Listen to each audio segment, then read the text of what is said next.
ರಾಶಿಯವರಿಗೆ ಹಣದ ಸಂಪಾದನೆ ಆಗ್ತಾ ಹೋಗುತ್ತೆ. ಸಾಲದ ಒಂದು ಸುಳಿವಿಂದ ಹೊರಗಡೆ ಬರುವಂತಹ ಮಹತ್ತರ ಅವಕಾಶ ಸಿಗ್ತಾ ಹೋಗುತ್ತೆ. ನೋಡಿ, ಮಕರ ರಾಶಿಯವರಿಗೆ ಸಾಲದ ಸುಳಿವಿನಿಂದ ಹೊರಗೆ ಬರುವಂತಹ ಚಾನ್ಸಸ್, ಜೊತೆಗೆ ಕೊಟ್ಟಂತಹ ಸಾಲ ನಿಮ್ಮ ಮನೆ ಬಾಗಿಲಿಗೆ ಹುಡುಕಿಕೊಂಡು ಬರುವಂತಹ ಒಂದು ಅವಕಾಶ ಸಿಗ್ತಾ ಇದೆ. ಎಲ್ಲದಕ್ಕಿಂತ ಹೆಚ್ಚಾಗಿ ಮದುವೆ ಅಂತ ವಿಚಾರ ಬಂದಾಗ ವಿವಾಹ ಯೋಗದಲ್ಲೂ ಕೂಡ ಶುಭ ಸಮಾಚಾರಗಳನ್ನ ನೋಡುವಂಥದ್ದು, ಮದುವೆ ಆಗುವಂಥದ್ದು, ನಿಮ್ಮ ಮನೆಯ ಮುಂದೆ ಒಂದು ಶುಭ ಕಾರ್ಯಗಳು ನಡೆಯುವಂಥದ್ದು ಮಕರ ರಾಶಿಯವರಿಗೆ ಆಗ್ತಿದೆ.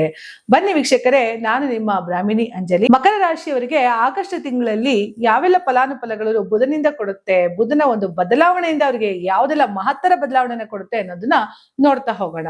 ನೋಡಿ, ಮಕರ ರಾಶಿಯವರಿಗೆ ಬುಧ ಯಾಕೆ ಇಂಪಾರ್ಟೆಂಟ್ ಅಂತ ಹೇಳ್ತೀನಿ ಅಂತ ಅಂದ್ರೆ, ಇವರಿಗೆ ಮಕರ ರಾಶಿಯವರಿಗೆ 2ನೇ ಮನೆ ಶನಿ, 3ನೇ ಮನೆಯನ್ನು ಶನಿ ಹಾಕ್ತಾನೆ.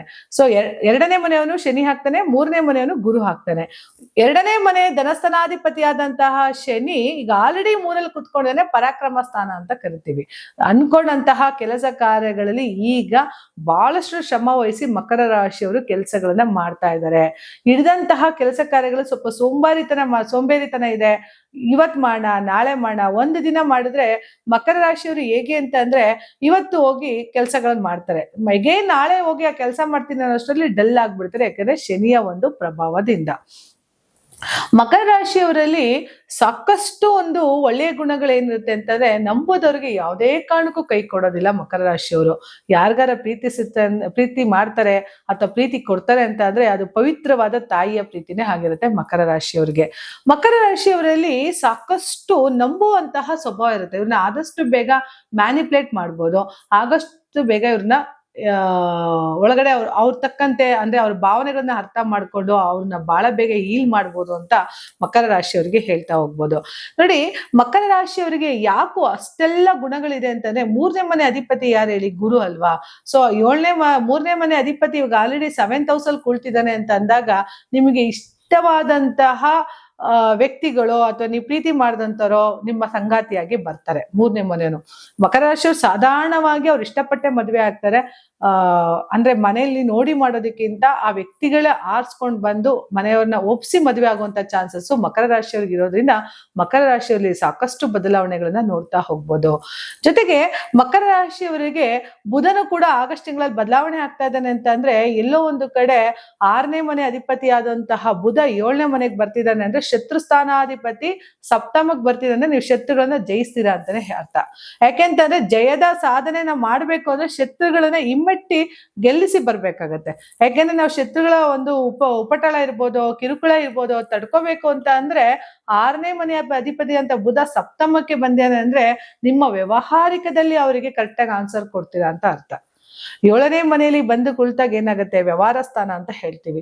ಇಷ್ಟು ದಿವಸ ಅನ್ಕೊಂಡಂತಹ ಒಂದು ಯಾವುದೋ ಒಂದು ಕೆಲಸ ಕಾರ್ಯಗಳು ಆಗ್ತಿಲ್ಲಪ್ಪ, ಅಥವಾ ನನ್ನಿಂದ ಬ್ಯಾಕ್ ಸ್ಟೆಪ್ ಅನ್ನ ಕೆಲಸ ಮಾಡ್ತಾ ಇದ್ದಾರೆ, ಹಿತಶತ್ರುಗಳಿದ್ದಾರೆ ಅನ್ನೋರ್ಗೆಲ್ಲ ನೀವು ಆನ್ಸರ್ ಕೊಡುವಂತಹ ಸಮಯ ಮಕರ ರಾಶಿಯವರಿಗೆ ಬಂದಿದೆ. ಜೊತೆಗೆ ಮಕರ ರಾಶಿಯವರಿಗೆ ಇವಾಗ ಗೊತ್ತಾಗ್ತಿದೆ ಯಾರು ಒಳ್ಳೆಯವರು, ಯಾರು ಕೆಟ್ಟವರು, ನನ್ನವ್ರು ಯಾರು, ನನ್ನವ್ರು ಯಾರಲ್ಲ ಅನ್ನೋದನ್ನ ಕೂಡ ಮಕರ ರಾಶಿಯವರು ಯಾವಾಗ ಅರ್ಥ ಮಾಡ್ಕೊಳ್ತಾರೆ ಅಂದ್ರೆ, ಯಾವಾಗ ಯಾರನ್ನ ನಂಬಿ ಅವ್ರು ಮೋಸ ಹೋಗಿರ್ತಾರೋ ಅವಾಗ ಅವ್ರಿಗೆ ಗೊತ್ತಾಗುತ್ತೆ ಇದು ನಾನು ಕೆಟ್ಟದನ್ನ ಪಡ್ಕೊಂಡಿದ್ದೆ ಅಥವಾ ಕೆಟ್ಟದಿಂದ ಹೋಗಿದ್ದೆ ಅಂತ.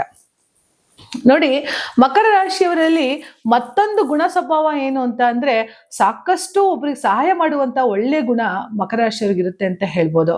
ಯಾಕಂದ್ರೆ ಈ ಕಾಲದಲ್ಲಿ ಕೇಳಿದಾಗ ಸಹಾಯ ಮಾಡುವಂತಾರೆ ತುಂಬಾ ಕಡಿಮೆ ಇರ್ಬೇಕಾದ್ರೆ, ಕೇಳಿದನೇ ಹೋಗಿ ಅವ್ರಿಗೆ ಸಹಾಯ ಮಾಡುವಂತಹ ಒಂದು ವ್ಯಕ್ತಿತ್ವ ಉಳ್ಳ ರಾಶಿ ಇದೆ ಅಂತಂದ್ರೆ ಅದು ಮಕರ ರಾಶಿಯವ್ರಿಗಿದೆ ಅಂತ ಹೇಳಿ. ಸಮಯ ಅಂತ ಬಂದಾಗ ನಮ್ ಕೈಯಲ್ಲಿ ಆಗುವಂತಹ ಅವಕಾಶಗಳನ್ನ ಬೇರೆಯವ್ರಿಗೆ ಕೊಟ್ಟು ಒಳ್ಳೇದಾಗ್ಲಪ್ಪ ಅಂತ ಬಯಸ್ತೀವಲ್ಲ, ಅದು ಇಂಪಾರ್ಟೆಂಟ್ ಆಗತ್ತೆ. ಇಂತಹ ಒಂದು ಗುಣಗಳನ್ನ ಹೊಂದಿರುವಂತಹ ಮಕರ ರಾಶಿಯವರಲ್ಲಿ ಸಾಕಷ್ಟು ಒಂದು ಮಿತ್ರತ್ವದ ಗುಣಗಳನ್ನ ಹೊಂದಿರುತ್ತೆ.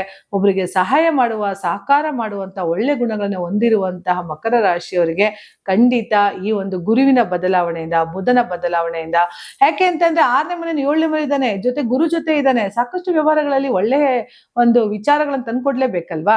ಹಾಗಾಗಿ ಎಲ್ಲೋ ಒಂದ್ ಕಡೆ ಸ್ವಲ್ಪ ತಿರುಪತಿಗೆ ಹೋಗಿ ಬರೋಂಥದ್ದು, ಲಕ್ಷ್ಮೀ ವೆಂಕಟೇಶ್ವರನ ಪ್ರಾರ್ಥನೆ ಮಾಡುವಂಥದ್ದು, ಮನೆಯಲ್ಲಿ ಮಹಾಲಕ್ಷ್ಮಿಗೆ ತುಪ್ಪದ ದೀಪವನ್ನ ಹಚ್ಚುತ್ತಾ ಬನ್ನಿ.